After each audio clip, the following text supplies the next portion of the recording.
BBC প্রবাহে আপনাদের সবাইকে স্বাগত জানাচ্ছি। আমি শারমিন রমা। শুরুতেই দেখে নেব আজ কি থাকছে। সমঝোতার খুব কাছাকাছি ইরান যুক্তরাষ্ট্র, চলছে শেষ মুহূর্তে শর্ত যাচাই বাছাই। চুক্তি ব্যর্থ করতে অজুহাত খুঁজছে ইসরায়েল, অভিযোগ আকচির। পঞ্চম দিনে গড়িয়েছে নর্দার্ন আয়ারল্যান্ডের বিক্ষোভ, ছড়ানো হচ্ছে বর্ণবাদ আর ইসলাম বিদ্বেষ। সহিংসতার আতঙ্কে বন্ধ স্কুল, গণপরিবহন। শেয়ার বাজারে স্পেসএক্সের বাজিমাত, বিশ্বের প্রথম ট্রিলিয়নিয়ার হলেন প্রযুক্তি উদ্যোক্তা এলন মাস্ক। যুদ্ধবন্ধে সমঝোতার খুব কাছাকাছি পৌঁছে গেছে যুক্তরাষ্ট্র, ইরান। তেহরান এবং ওয়াশিংটন বলছে চুক্তির শর্তগুলো নিয়ে শেষ মুহূর্তে যাচাই বাছাই চলছে।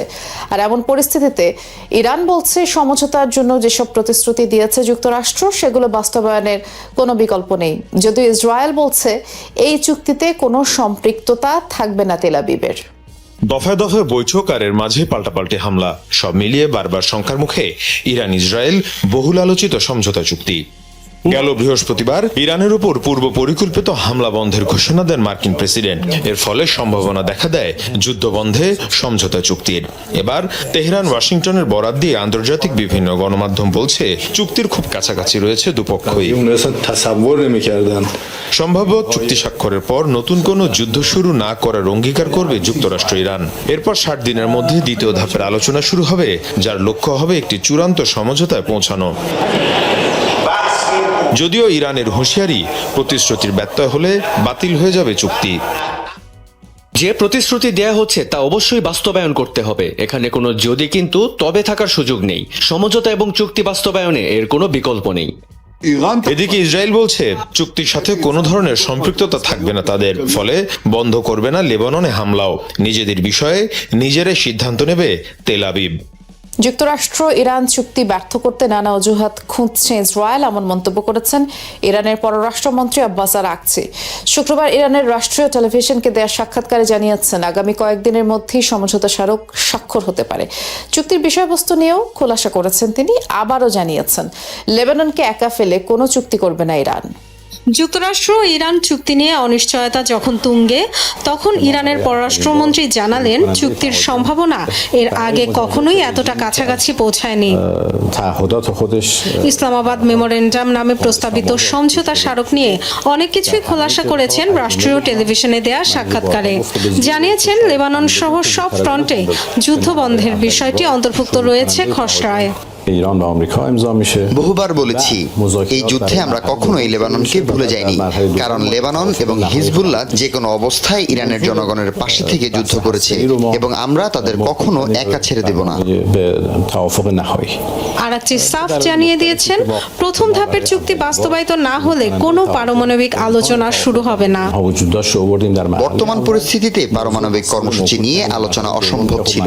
তারা যে দাবিগুলো করেছিল তা কোনোভাবেই গ্রহণযোগ্য ছিল না। তাই আমরা এমন কিছু বিষয় তুলে ধরেছি যেগুলো প্রথম ধাপে উভয় পক্ষের মধ্যে সমঝোতার ভিত্তি হতে পারে। ইরানের পররাষ্ট্রমন্ত্রী জানিয়েছেন হরমুজের ব্যবস্থাপনা যুদ্ধপূর্ব অবস্থায় আর ফিরবে না। বজায় থাকবে ইরানের সার্বভৌমত্ব ও সামরিক উপস্থিতি। প্রণালী দিয়ে যাতায়াতের উপর কোনো টোল আরোপ করা না হলেও বিভিন্ন সেবার জন্য ফি আদায় যুক্তিসঙ্গত বলেও জানান। আরাকচি জানিয়েছেন ইরানের বিরুদ্ধে যুক্তরাষ্ট্রের নৌ অবরোধ প্রত্যাহার এবং ইরানের জব্দকৃত সম্পদ মুক্ত করার মতো বিষয়গুলোও রয়েছে খসড়ায়। তবে মধ্যপ্রাচ্যের শান্তি প্রক্রিয়া নষ্ট করতে চায় ইসরায়েল, এমন অভিযোগ তার। আমাকে স্পষ্টভাবে বলতে হবে যে এই চুক্তির শত্রু রয়েছে এবং তাদের মধ্যে প্রধান হলো ইসরায়েল। তারা এই চুক্তিকে ব্যর্থ করার জন্য নানা অজুহাত খুঁজছে। আরাকচির স্পষ্ট বার্তা, হুমকি বা চাপের মুখে নতি স্বীকার করবেন না তারা, বরং তা উল্টো ফল বয়ে আনবে। এবার মার্কিন গোয়েন্দা সংস্থা FBI এর ড্রোন হ্যাকের দাবি করেছে ইরানের একটি হ্যাকার গ্রুপ। শুক্রবার এই তথ্য জানায় যুক্তরাষ্ট্রের বিভিন্ন গণমাধ্যম। এর ফলে বিশ্বকাপ ফুটবল আয়োজনে সাইবার হামলার সংখ্যা বেড়েছে বলেও প্রতিবেদনে জানানো হয়। এতে বলা হয় হানজালা নামের ওই হ্যাকার গ্রুপটি জানায় FBI এর ব্যবহৃত FPV ড্রোনের ধারণ করা প্রতিটি ছবি ও সন্দেহভাজনদের তথ্য হাতিয়ে নেওয়া হয়েছে। সন্ত্রাসবাদের বিরুদ্ধে লড়াইয়ে নিয়োজিত এই ড্রোনগুলোতে মানুষের চেহারা শনাক্তকরণ ও গাড়ির লাইসেন্স প্লেটের তথ্য পৃথক করার প্রযুক্তি রয়েছে। হরমুজ প্রণালীতে বিভিন্ন জাহাজকে লক্ষ্য করে আবারও ড্রোন হামলা চালিয়েছে ইরান। তবে সবগুলো ড্রোন ভূপাতিত করার দাবি জানিয়েছে মার্কিন বাহিনী। বিবৃতিতে মার্কিন সেন্ট্রাল কমান্ড জানায়, কয়েক ঘন্টা ধরে ইরানের পক্ষ থেকে একাধিক ড্রোন ছোড়া হয়, যেগুলো হরমুজ প্রণালীতে চলাচলরত বাণিজ্যিক জাহাজের জন্য হুমকি তৈরি করেছিল। মার্কিন বাহিনী দ্রুত পদক্ষেপ নিয়ে ড্রোনগুলো ধ্বংস করে এবং ড্রোন হামলার চেষ্টা সত্ত্বেও হরমুজ প্রণালীতে জাহাজ চলাচল স্বাভাবিক রয়েছে বলেও জানানো হয়েছে। এর আগে ড্রোন হামলার জবাবে মার্কিন বাহিনী ইরানের কয়েকটি উপকূলীয় নজরদারি রাডার স্থাপনাতেও হামলা চালায়। মেক্সিকোর তিজুয়ানা স্টেডিয়ামের কাছে পার্ক করা একটি গাড়ি থেকে এক ব্যক্তির দেহাবশেষ উদ্ধার করা হয়েছে। ওই স্টেডিয়ামেই অনুশীলন করছিলেন ইরানের বিশ্বকাপ ফুটবল দলের সদস্যরা। কর্তৃপক্ষ জানায়, মরদেহটি পচে দুর্গন্ধ বের হলে স্থানীয়রা পুলিশকে খবর দেয়। পার্কিং লটে থাকা একটি গাড়ি থেকে মরদেহটি উদ্ধার করে পুলিশ। কর্তৃপক্ষ জানায়, লাশটির শরীরে অসংখ্য আঘাতের চিহ্ন পাওয়া গেছে।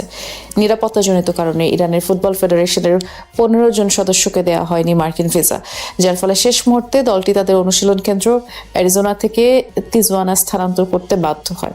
বিশ্বকাপ গ্রুপ জি পর্বের উদ্বোধনী ম্যাচে নিউজিল্যান্ডের বিপক্ষে খেলবে দলটি। এসব অস্থিরতার মাঝে পাওয়া এই মরদেহ খেলোয়াড়দের মধ্যে আতঙ্ক তৈরি করেছে। আবারও রদবদল হয়েছে যুক্তরাজ্যের সরকারে। নতুন প্রতিরক্ষা মন্ত্রী হিসেবে নিয়োগ পেয়েছেন ড্যান জেভিস। দেশটির নিরাপত্তা বিষয়ক মন্ত্রী হিসেবে দায়িত্ব পালন করছিলেন তিনি, আর তার স্থলে নিয়োগ দেওয়া হয়েছে গেলা ইগলকে। সামরিক বাজেট নিয়ে ক্ষোভের জেরে বৃহস্পতিবার পদত্যাগ করেন প্রতিরক্ষা মন্ত্রী জন হেলি। এরপরে দ্রুত রদবদলের সিদ্ধান্ত নেয় কেয়ার স্টারমার প্রশাসন। ব্রিটিশ প্রধানমন্ত্রীর বেশ আস্থাভাজন হিসেবেই হেলি পরিচিত ছিলেন, আর তার আকস্মিক পদত্যাগ নতুন উদ্বেগ তৈরি করেছে স্টারমারের দলে। Jessie Norman has written a letter. Thank you very much, Miss. Northern আয়ারল্যান্ডের সংঘাত সহিংসতা থামার কোনো লক্ষণ নেই। শ্বেতাঙ্গ এক বাসিন্দার মৃত্যুকে কেন্দ্র করে শুরু হওয়া উত্তেজনা বর্ণবাদী হামলায় দ্রুতই ছড়িয়ে পড়েছে। বেলফাস্ট সহ বিভিন্ন এলাকায় কৃষ্ণাঙ্গ, এশিয়ান, আরব ও মুসলিম সম্প্রদায়কে টার্গেট করা হচ্ছে। তাদের বাড়িঘর, দোকানপাট ও স্থাপনায় হামলা এবং অগ্নিসংযোগের অভিযোগ উঠেছে। তবে এরই মধ্যেই বর্ণবাদ ও ইসলাম বিদ্বেষের বিরুদ্ধে রাস্তায় নেমেছেন বহু স্থানীয় নাগরিক। কর্তৃপক্ষ বলছে, পরিস্থিতি নিয়ন্ত্রণে প্রয়োজনে আরও কঠোর ব্যবস্থা নেওয়া হবে। একদিকে চলছে সংঘর্ষ, আরেকদিকে জ্বলছে ঘরবাড়ি, যানবাহন আর বিভিন্ন স্থাপনা। গেল কয়েকদিন ধরে সংঘাত সহিংসতায় এমন দৃশ্য নর্দার্ন আয়ারল্যান্ডের। সোমবার সুদানের এক অভিবাসীর হামলায় প্রাণ যায় এক শ্বেতাঙ্গ বাসিন্দার। সেই ঘটনাকে কেন্দ্র করে উত্তাল হয়ে উঠেছে পরিস্থিতি। বিক্ষোভ আন্দোলনে নামেন সেখানকার অভিবাসন বিরোধীরা। এক পর্যায়ে যা সহিংসতায় রূপ নেয়। হামলা করা হচ্ছে খ্রিস্টাঙ্গদের ঘরবাড়ি আর স্থাপনায়। আগুন দেওয়া হয়েছে তাদের মালিকাধীন দোকানে। এক পর্যায়ে এশিয়ান এবং আরব সহ বিভিন্ন জাতিগোষ্ঠীর ওপরেও হামলা হয়। টার্গেট করা হয়েছে মুসলিমদেরও। সহিংসতার মাত্রা এতটাই ভয়াবহ যে সাধারণ মানুষ ঘর থেকে বের হতেও ভয় পাচ্ছেন। সামাজিক যোগাযোগ মাধ্যমে ছড়ানো হচ্ছে ঠিকানা সহ হিটলিস্ট। গণপরিবহন, স্কুল ও ব্যবসা প্রতিষ্ঠান বন্ধ করতে বাধ্য হয়েছে প্রশাসন। আর নানা দেশ থেকে পড়তে আসা বিশ্ববিদ্যালয়ের শিক্ষার্থীরা আছেন নিরাপত্তার শঙ্কায়। আমি এখন ঘর থেকে বের হতে ভয় পাচ্ছি। আমাদের ঠিকানা দিয়ে হিট লিস্ট ছড়ানো হচ্ছে, যে কোনো সময় আক্রান্ত হতে পারি। পরিস্থিতি সবচেয়ে বেশি অবনতি হয়েছে বেলফাস্টে। আন্দোলনকারীদের সাথে দফায় দফায় চলা সংঘর্ষে আহত হয়েছে পুলিশের অনেক সদস্য। বিক্ষোভকারীদের লাগানো আগুন নেভাতে লাগাতার কাজ করে যাচ্ছেন ফায়ার সার্ভিসের সদস্যরা। এদিকে অভিবাসীদের পাশে এসে দাঁড়িয়েছে দেশটির সচেতন নাগরিকেরা। বর্ণবাদ ও ইসলাম বিদ্বেষ রুখতে তারাও নিয়েছে পাল্টা অবস্থান। আমি এই এলাকাতেই বড় হয়েছি। আমার ছেলে মিশ্র বর্ণের, তাই এখানে যারা বাস করেন তাদের গায়ের রং যাই হোক না কেন, মানুষগুলোর পাশে দাঁড়ানো আমাদের দায়িত্ব। আমি ঠিক এই কারণেই আজ এখানে এসেছি। এদিকে সহিংসতা বন্ধে প্রয়োজনে আরো কঠোর অবস্থানে যাওয়ার ঘোষণা দিয়েছে কর্তৃপক্ষ। বিশ্বের প্রথম ট্রিলিয়নিয়ার হয়ে নতুন ইতিহাস করলেন প্রযুক্তি উদ্যোক্তা এলন মাস্ক। তার মহাকাশ প্রযুক্তি প্রতিষ্ঠান স্পেসএক্স শেয়ার বাজারে প্রবেশের পরেই বাজিমাত করেছে। বাজার মূল্য পৌঁছে গেছে $2 ট্রিলিয়ন উপর। এরপরে মাস্কের সম্পদের পরিমাণ এখন দাঁড়িয়েছে $1.1 ট্রিলিয়ন, যা বাংলাদেশি মুদ্রায় প্রায় 135,20,000 কোটি টাকা। 1 ট্রিলিয়ন, হিসেবটা বুঝতে পারছেন কি? একের পর শূন্য সংখ্যা 12টি। প্রযুক্তি উদ্যোক্তা ইলন মাস্ক এখন $1 ট্রিলিয়ন মালিক, অর্থাৎ 1000 বিলিয়ন কিংবা বলা যায় 1 লাখ কোটি ডলার। ব্যবসায়ী থেকে ধনকুবের, এরপর বিলিয়নিয়ার থেকে বিশ্বের শীর্ষ ধনী। এবার সম্পদের পরিমাণে ছাড়িয়ে গেলেন নিজেকেই। বিশ্বের প্রথম ট্রিলিয়নিয়ার হিসেবে প্রবেশ করলেন ইতিহাসের নতুন অধ্যায়ে। নাসডাকে তালিকাভুক্তির দিনই বিনিয়োগকারীদের ব্যাপক আগ্রহে মাস্কের প্রতিষ্ঠান স্পেসএক্সের বাজার মূল্য পৌঁছে যায় প্রায় $2.2 ট্রিলিয়ন। $135 নির্ধারিত মূল্যের শেয়ার ছাড়ার কথা থাকলেও লেনদেন শুরু হয় $150, আর দিনের এক পর্যায়ে তা ছাড়িয়ে যায় $176। শেষ পর্যন্ত বন্ধ হয় $161। স্পেসএক্সে মাস্কের মালিকানা 42%।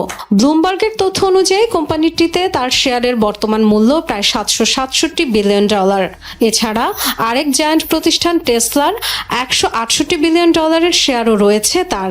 সামাজিক মাধ্যম এক্স সহ আরো কয়েকটি প্রতিষ্ঠানের মালিকও তিনি। ডোনাল্ড ট্রাম্পের নির্বাচনী প্রচারণায় কারি অর্থ খরচ আর তার প্রশাসনে কাজ করে কয়েক মাসের জন্য রাজনীতিবিদ বনে গিয়েছিলেন ইলন মাস্ক। তাতে অবশ্য দুর্নামি কুড়িয়েছেন। সম্পর্কের অবনতিও হয়েছে মার্কিন প্রেসিডেন্টের সাথে। সরকারি দায়িত্ব ছেড়ে আবার নিজের ব্যবসায় মনোযোগ দেওয়ার পর থেকেই একের পর এক বাজিমাত। গত বছর অক্টোবরে বিশ্বের প্রথম ব্যক্তি হিসেবে $1/2 ট্রিলিয়ন সম্পদের মালিক হয়েছিলেন মার্কিন ধনকুবের। মূলত মহাকাশ প্রযুক্তি, কৃত্রিম বুদ্ধিমত্তা এবং স্যাটেলাইট ইন্টারনেট খাতে দীর্ঘমেয়াদী বিনিয়োগের কারণেই লাফিয়ে বেড়েছে তার সম্পদ। ফোর্বসের সূচক অনুযায়ী ধনীর তালিকায় এই মুহূর্তে দ্বিতীয় অবস্থানে রয়েছেন গুগল প্রধান ল্যারি পেজ। তার সম্পদের পরিমাণ $294 বিলিয়ন কিছু বেশি। ইউক্রেনের খার্কিভ ও দোনেস্ক অঞ্চলে ব্যাপক হামলা চালিয়ে 5টি এলাকা দখলে নিয়েছে রুশ সেনারা। বিবৃতিতে রুশ প্রতিরক্ষা মন্ত্রণালয় জানায়, গেল এক সপ্তাহ ধরে ইউক্রেনের বিভিন্ন স্থানে অভিযান চালানো হচ্ছে। তারই প্রেক্ষিতে ইউক্রেনের বিভিন্ন এলাকা দখলে নেয় রুশ সেনারা। অভিযানে টার্গেট করা হয় জ্বালানি ও বিদ্যুৎ কেন্দ্র, ড্রোন, নৌযান তৈরির কারখানা। এর পাশাপাশি সামরিক বিমান ঘাঁটি সহ বিভিন্ন বন্দরেও হামলা চালানো হয়। বাদ যায়নি ইউক্রেনীয় সেনানিবাস ও বিদেশি ভাড়াটে যোদ্ধাদের আবাসস্থল। এদিকে রুশ বাহিনীর বিরুদ্ধে বিভিন্ন স্থানে ব্যাপক প্রতিরোধমূলক হামলা চালায় ইউক্রেনীয় সেনারা।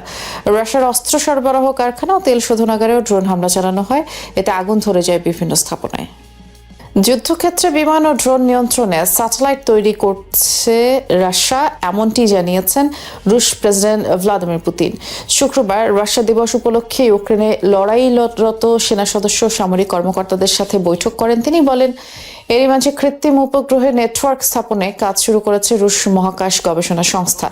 শুধু যুদ্ধক্ষেত্রেই নয়, দ্রুতগতির ব্রডব্যান্ড ইন্টারনেট ও ডেটা সরবরাহ করা যাবে এই প্রযুক্তির মাধ্যমে। নতুন এই স্যাটেলাইট নেটওয়ার্ককে এলন মাস্কের স্টারলিংক প্রযুক্তির সাথেও তুলনা করেন তিনি। В 23-м году уже появились в космосе, и в 24-м, 25-м это... রাশিয়ার হুমকি মোকাবেলায় পোল্যান্ডের সামরিক বহরে যুক্ত হলো F-35 যুদ্ধ বিমান। শুক্রবার দেশটির বিমান বাহিনীর কাছে এই অত্যাধুনিক ফাইটার জেট হস্তান্তর করেছে নির্মাণকারী প্রতিষ্ঠান লকহিড মার্টিন। পোল্যান্ডের প্রেসিডেন্ট কারল নাভরকি নিজে উপস্থিত থেকে এসব ফাইটার জেট গ্রহণ করেন। হস্তান্তর অনুষ্ঠানে যুক্তরাষ্ট্রের সাথে দ্বিপাক্ষিক সম্পর্কের প্রশংসা করেন তিনি। এর মধ্য দিয়ে নেটোর পূর্ব ব্লকে পোল্যান্ডই প্রথম অত্যাধুনিক 5ম প্রজন্মের স্টেলথ যুদ্ধ বিমান পেল। রাশিয়ার সীমান্ত ঘেঁষা পোল্যান্ড বেশ কিছুদিন ধরেই তাদের বিমান বাহিনীর আধুনিকায়নের জন্য পদক্ষেপ নিচ্ছে। তারই জেরে 32টি F-35 যুদ্ধ বিমান কেনার অর্ডার দেয় দেশটি। প্রতিরক্ষা খাতে বরাদ্দ বাড়িয়ে নতুন বাজেট ঘোষণা করেছে পাকিস্তান। গুরুত্ব দেওয়া হয়েছে IMF এর শর্তের উপর। শুক্রবার 18.77 ট্রিলিয়ন রুপির বিশাল বাজেট পেশ করেছেন দেশটির অর্থমন্ত্রী মোহাম্মদ আওরঙ্গজেব, যাতে সীমিত করা হয়েছে উন্নয়নমূলক ব্যয়, নির্ধারণ করা হয়েছে উচ্চমাত্রার কর। দেশটির বাজেট বিশ্লেষকরা বলছেন, বাজেটের সিংহভাগ টাকাই বড় দুটি খাতে চলে যাবে, আর প্রতিরক্ষা খাতে বরাদ্দ করা হয়েছে 3 ট্রিলিয়ন রুপি। অন্যদিকে IMF এর ঋণ পরিশোধ করতে সরকারের ব্যয় হবে 8 ট্রিলিয়ন রুপির বেশি।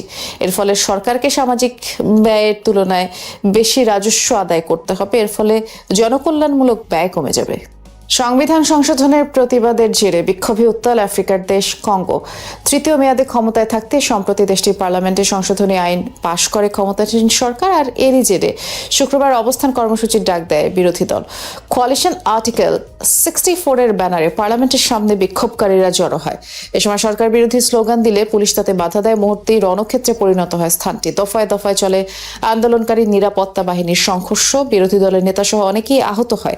আন্দোলনকারীদের হঠাৎ টিয়ার গ্যাস ও গুলি ছুড়ে পুলিশ আটক করা হয় বেশ কয়েকজনকে। পাচারের সময় 5 টনেরও বেশি কোকেন জব্দ করেছে কলম্বিয়ান নৌবাহিনী। ক্যারিবিয়ান সাগর দিয়ে বহন করা হচ্ছিল এই মাদকগুলো। শুক্রবার প্রথম অভিযানটি চালানো হয় উত্তর ক্যারিবিয়ান অঞ্চলে। 50টি প্যাকেটে প্রায় 1.5 টন কোকেন নিয়ে যাওয়ার সময় ধরা পড়ে দি কলম্বিয়ান। গ্রেফতার করে তাদের সান আন্দ্রেস দ্বীপে নেওয়া হয়েছে বলে নৌবাহিনী জানায়। আর এরপর পশ্চিম ক্যারিবিয়ান অঞ্চলে দ্বিতীয় অভিযান চালানো হয়। আটক করা হয় 2 জন হন্ডুরান সহ 4 জন কলম্বিয়ানকে। 161টি প্যাকেটে 4 টনেরও বেশি কোকেন নিয়ে যাচ্ছিল তারা। নৌকাটি এলাকায় ডুবে গেলে তাদেরকে গ্রেফতার করা হয়। হোয়েল নেক্রোপলিস ভারত মহাসাগরের ডায়ামান্টিনা জোনের প্রায় 7,000 মিটার গভীরতায় 53 লক্ষ বছরের পুরনো তিমির বিশাল এক সমাধিস্থল খুঁজে পেয়েছে গবেষকরা, যা ছাড়িয়ে গেছে সবশেষ 4,000 মিটারের গভীরতায় হোয়েল ফলকে। জাতিসংঘের 10 বছর মেয়াদী এক প্রোগ্রামের আওতায় বিশাল এই আবিষ্কার চীন, ইতালি ও নেদারল্যান্ডসের একদল বিজ্ঞানীর। দক্ষিণ পূর্ব ভারত মহাসাগরের ডায়ামান্টিনা জোন, যার অতল গভীরে চিরনিদ্রায় শায়িত অসংখ্য তিমি। সমুদ্রপৃষ্ঠ থেকে 7,000 মিটার গভীরতায় খুঁজে পাওয়া গেছে ওয়েল নেক্রোপলিস বা পৃথিবীর সবচেয়ে বড় প্রাণীর বিশাল এই সমাধিস্থল। ওয়েল ফল বা মৃত্যু পরবর্তী সময়ে সমুদ্রে তলিয়ে যাওয়া দেহাবশেষ জমে ধীরে ধীরে তৈরি হয়েছে তিমিদের এই বিশাল মহাশ্মশান, যার আনুমানিক বয়স 53 লক্ষ বছরেরও বেশি। দীর্ঘ সময় সমুদ্রের গভীর অন্ধকারে ডুবে থাকা এই সমাধিস্থলে আলো ফেলেছে চীনের institute of deep sea science and engineering বা IDSSE, ইতালির পিজা ইউনিভার্সিটি ও আর্থ সায়েন্সেস নিউজিল্যান্ডের বেশ কয়েকজন গবেষক। স্ট্রনশিয়াম আইসোটোপ ডেটিং প্রযুক্তি কাজে লাগিয়ে তারা জানতে পারেন তিমির এই ধ্বংসাবশেষগুলো স্তন্যপায়ী প্রাণীদের সূচনা লগ্ন বা আর্লি প্লিওসিন যুগের, যা পরবর্তীতে বিবর্তন হয়ে বিগড ওয়েল বা চঞ্চযুক্ত তিমিতে পরিণত হয়। এছাড়াও টেরোসেটাস ডায়ামান্টিনে নামের নতুন আবিষ্কৃত একটি প্রজাতিকেও অন্তর্ভুক্ত করা হয়েছে বিলুপ্ত হয়ে যাওয়া এই তিমিদের পরবর্তী প্রজন্মের তালিকায়। পৃথিবীর ইতিহাসে এখন পর্যন্ত খুঁজে পাওয়া সবচেয়ে বড় ও গভীর ওয়েল ফলের নজির এটি, যা ছাড়িয়ে গেছে সবশেষ রেকর্ড প্রায় 4,000 মিটার গভীর ওয়েল ফলকে। 2023 সালে IDSSE এর নেতৃত্বে ডায়ামান্টিনা জোনের 1200 কিলোমিটার এলাকা জুড়ে একটি গবেষণা চালায় বিজ্ঞানীরা। সে সময় প্রায় 4 থেকে 7 মিটার গভীরতায় সন্ধান মেলে 5টি সক্রিয় ওয়েল ফল ও অন্তত 476টি জীবাশ্ম স্থলের, যার প্রতি বর্গ কিলোমিটারে ছিল অন্তত 759টি তিমির দেহাবশেষের স্তূপ। গ্লোবাল হ্যাডল এক্সপ্লোরেশন প্রোগ্রামের আওতায় জাতিসংঘের মহাসাগর দশক বা ইউনাইটেড নেশনস ওশান ডিকেডের একটি 10 বছর মেয়াদী উদ্যোগ এই গবেষণা, যার সফলতা প্রকাশিত হয়েছে বিশ্বখ্যাত বিজ্ঞানভিত্তিক ম্যাগাজিন নেচারের সর্বশেষ সংখ্যায়। মার্কিন আগ্রাসনের জবাবে উপসাগরীয় দেশগুলোর মধ্যে সংযুক্ত আরব আমিরাতে সবচেয়ে বেশি হামলা চালিয়েছে ইরান।